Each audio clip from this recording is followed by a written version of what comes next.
Baik, selamat datang Pak Gumilang Aryo Sahadewo di presentasi saya. Perkenalkan sebelumnya, nama saya Fatih Syauki Azam dengan NIM 204588394 EK 22984 yang pada kesempatan kali ini akan mempresentasikan replikasi paper berjudul Does the frequency of reminders matter for their effectiveness?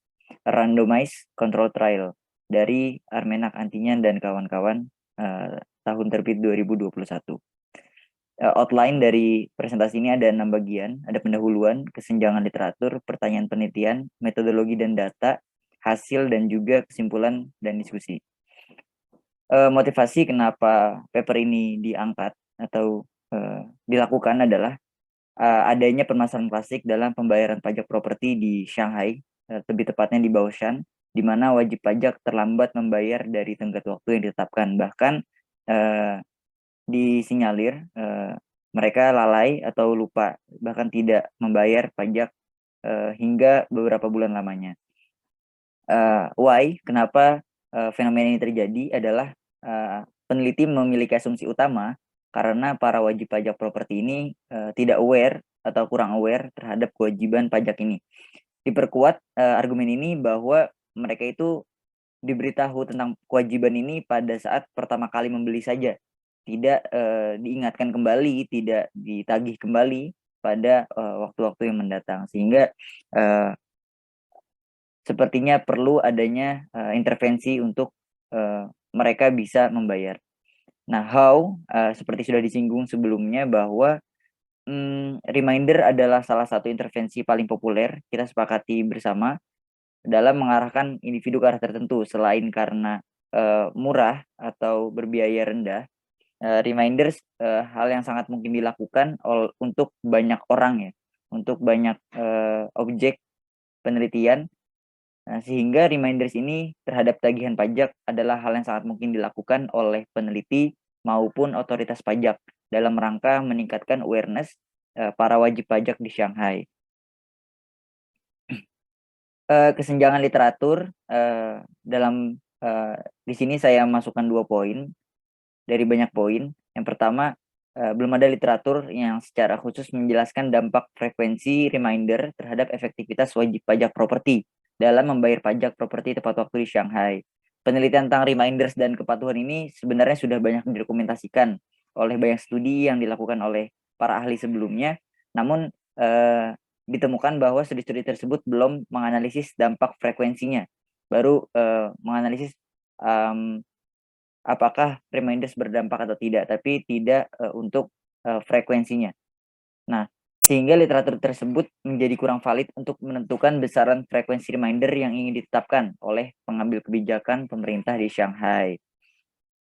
Karena di sisi lain, peneliti mengasumsikan bahwa adanya dampak positif dari reminders ini. Dan juga reminders dengan frekuensi yang sangat tinggi mungkin tidak memiliki dampak yang lebih besar dibandingkan reminders dengan frekuensi rendah atau menengah. Lalu pertanyaan penelitiannya adalah bagaimana dampak frekuensi reminders berbiaya rendah terhadap kepatuhan pajak yang terlambat atau yang masih ditangguhkan di distrik Baoshan, Shanghai. Nah, data penelitian yang dilakukan adalah data cross-sectional dari 21.000 sebenarnya, 21.000 tax-paying household yang punya jatuh tempo pajak 2018 dari sekitar 2 juta penduduk Baoshan. Namun dari seluruh total populasi tersebut diambil 1.779 wajib pajak yang tidak memenuhi kewajiban pajak tepat waktu. Sehingga 1.779 ini menjadi total populasi sampel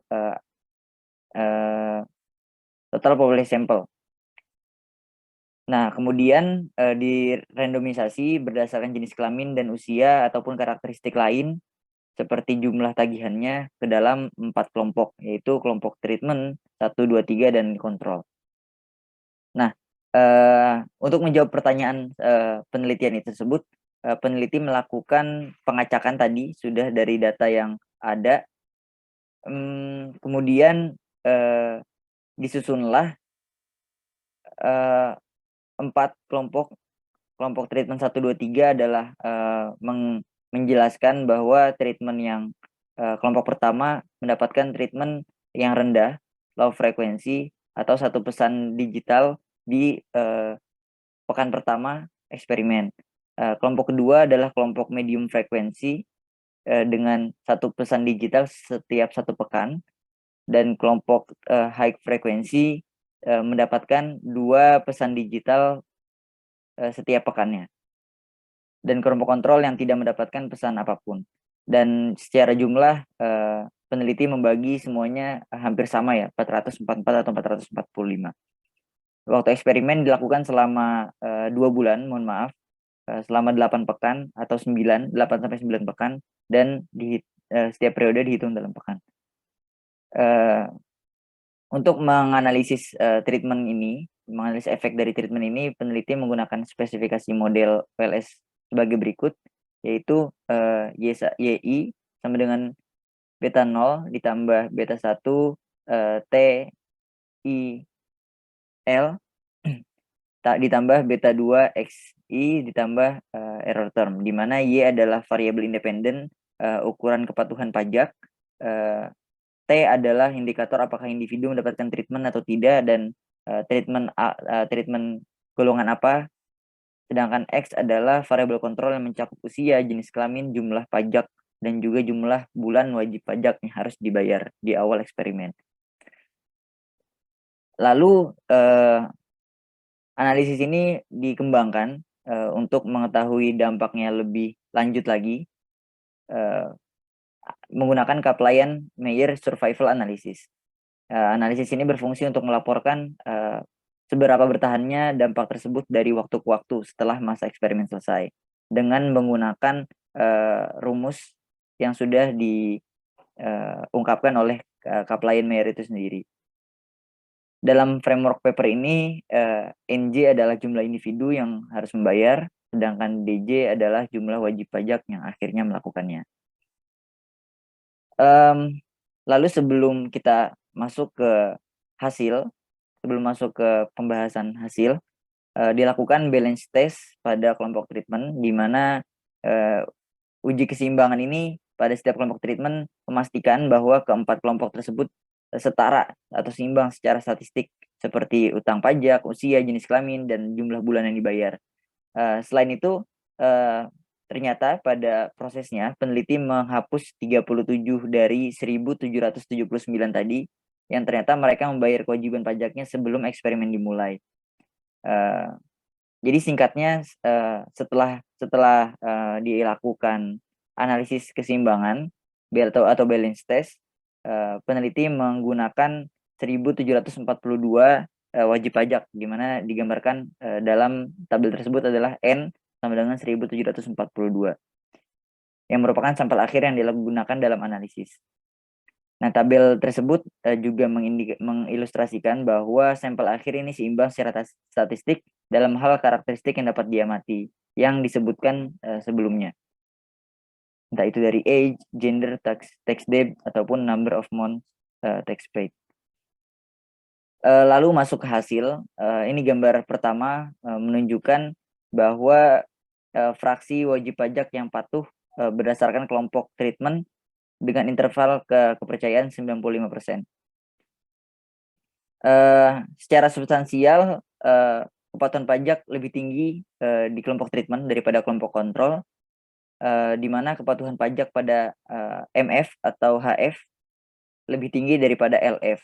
Sedangkan selisih antara MF dan HF itu lebih kecil daripada selisih antara MF dan LF.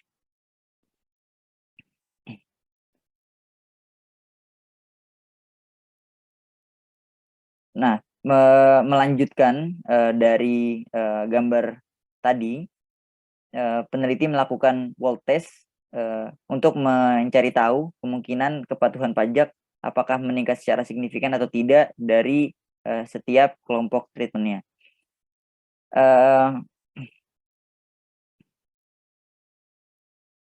Pada bagian ini, frekuensi reminders untuk menilai keputusan mematuhi pajak, terdapat perbedaan 2 kali lipat probabilitas antara MF dan LF, serta antara HF dan LF secara statistik.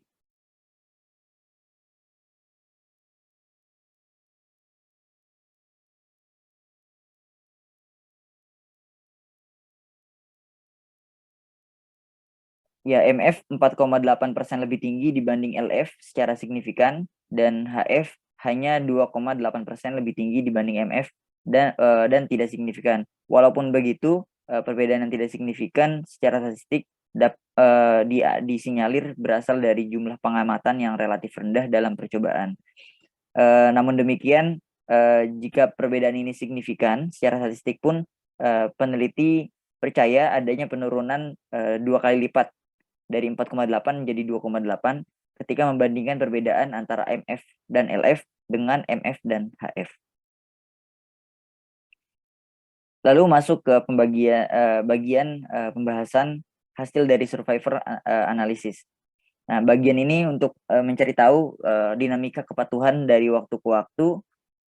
Diperolehlah gambar di samping, di mana sumbu horizontal mewakili waktu dari hari pertama dimulainya eksperimen hingga akhir masa eksperimen, 8 bulan. Sedangkan sumbu vertikalnya menunjukkan probabilitas tidak membayar pajak properti atau jumlah wajib pajak yang tetap tidak patuh bahkan setelah eksperimen. Nah, dari inspeksi gambar tersebut memperkirakan ada penurunan yang relatif besar pada sebagian wajib pajak di kelompok reminders yang tingkat tinggi, yaitu MF dan HF. Jadi di kelompok MF dan HF ini wajib pajak yang memang tidak membayar akan cenderung memang tidak akan membayar pajak tersebut.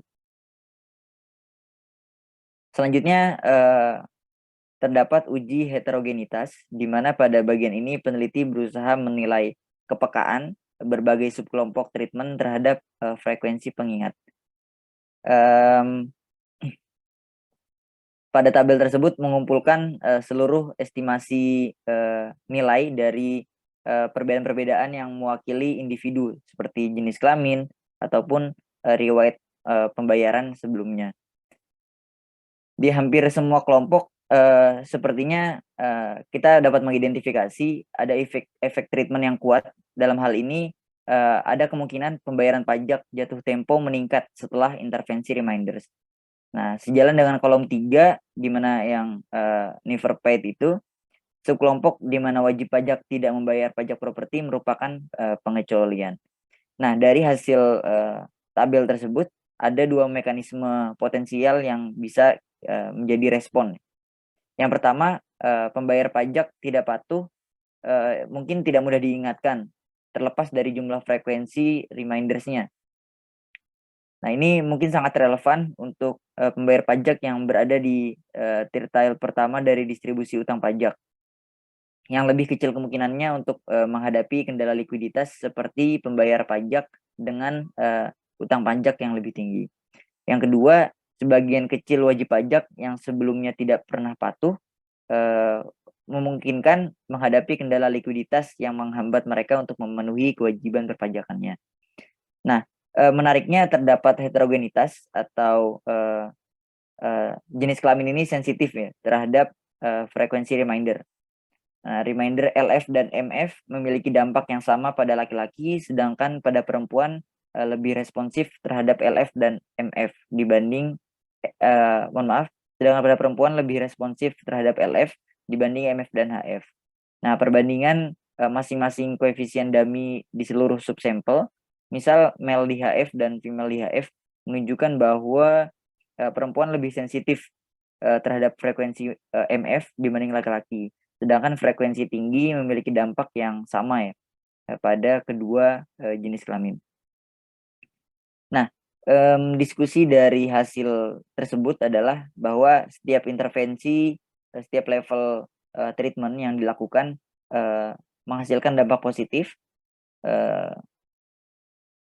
ya dengan nilai yang ditampilkan yang berasal dari paper tersebut yang dilaporkan oleh otoritas pajak, di mana LF menghasilkan pendapatan pajak 218.000, MF menghasilkan pendapatan pajak sebesar 306.000, sedangkan pada HF dengan biaya 1.398 RMB menghasilkan pendapatan pajak hingga 361.000 RMB. Kesimpulan pada penelitian ini ada 2. Pertama, peneliti menemukan bahwa reminder berulang meningkatkan kepatuhan pembayaran pajak yang lebih kuat dibandingkan reminder satu kali. Dan yang kedua, pada reminder frekuensi tertentu, efektivitasnya memiliki kemungkinan untuk menurun. Mengapa reminder satu kali efektif? Karena kewajiban kewajiban wajib pajak itu memiliki keterbatasan pada ingatan, sehingga mereka harus diingatkan. Atau yang kedua, individu menganggap tugas itu tidak menyenangkan, atau mereka harus menginvestasikan waktu, sehingga reminder ini perlu untuk mengingatkan mereka.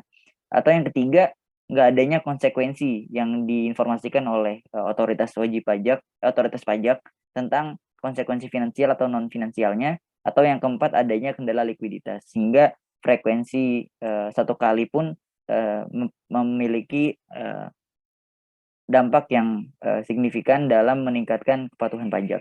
Lalu mengapa ketika ditambah frekuensinya lebih efektif daripada frekuensi satu kali saja? Mungkin setelah menerima satu reminder, masih ada individu yang tidak segera menindaklanjuti reminder tersebut. Misalnya mereka memutuskan untuk sengaja membayarnya terlambat gitu ya.